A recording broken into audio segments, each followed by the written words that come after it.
paz do Senhor, meu irmão, a paz do Senhor, minha irmã. Estou trazendo para você o Gotinha Teológica de hoje.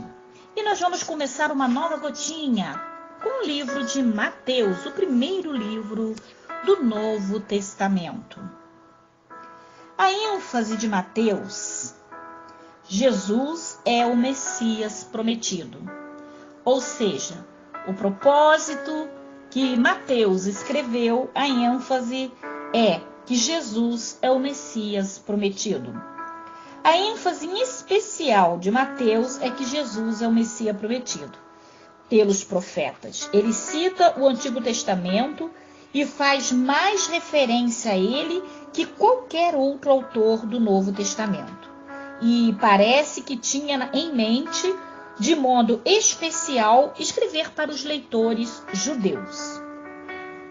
O termo reino ou reino dos céus ocorre com tanta frequência, 43 vezes, que esse evangelho muitas vezes é chamado o evangelho do reino.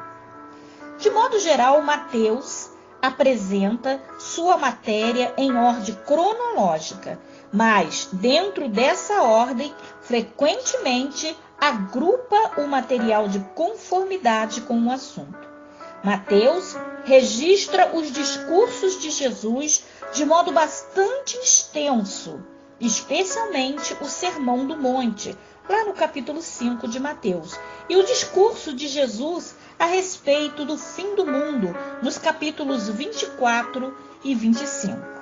Mateus, esse evangelho não menciona o seu autor pelo nome, mas foi aceito como obra de Mateus desde os primeiros pais da igreja, a partir de Papias, que foi discípulo do apóstolo João.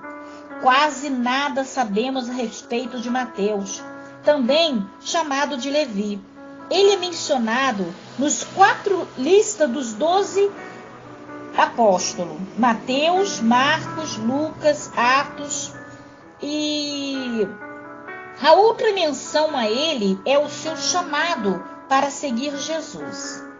A única outra coisa que Mateus diz a respeito de si mesmo é que ele era um cobrador de imposto para os romanos.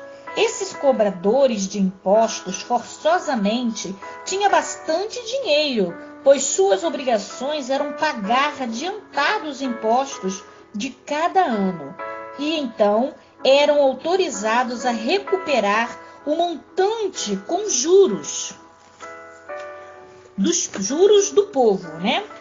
Embora as taxas dos juros fossem limitadas, pelo menos em teoria, a uma soma razoável, a realidade era que os cobradores de impostos, eles cobravam mais do que deviam.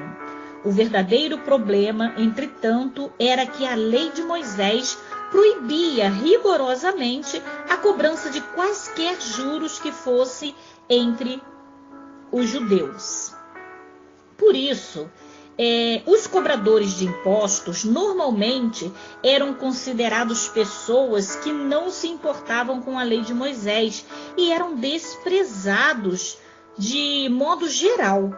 Como cobrador de imposto, Mateus estava acostumado a manter registros e foi companheiro pessoal de Jesus na maior parte do ministério público dele. Lucas nos conta que Mateus ofereceu um grande banquete a Jesus e abriu mão de tudo a fim de seguir o mestre. Mas Mateus, no seu evangelho, nem sequer acredita a si mesmo essa atitude. Quanta humildade! Ele perde de vista a si mesmo no esforço de contar apenas a história do seu mestre. Quanta grandeza! Nós o amamos por sua humildade, que colocou o próprio ser em segundo plano, e ficamos maravilhados diante da graça de Deus ao escolher semelhante homem para ser o livro, para ser o autor do livro que, segundo se declara, é o mais lido no mundo inteiro e o primeiro livro, meu irmão e irmã, do Novo Testamento.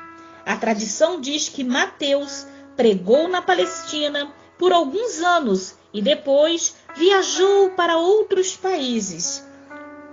Pensa-se que escreveu o Evangelho originariamente em hebraico e que alguns anos mais tarde, por volta do ano 60 depois de Cristo, produziu uma edição mais completa em grego. Esta é a gotinha teológica de hoje que trazemos para você do Manual Bíblico Halley. Deus te abençoe. Até a próxima.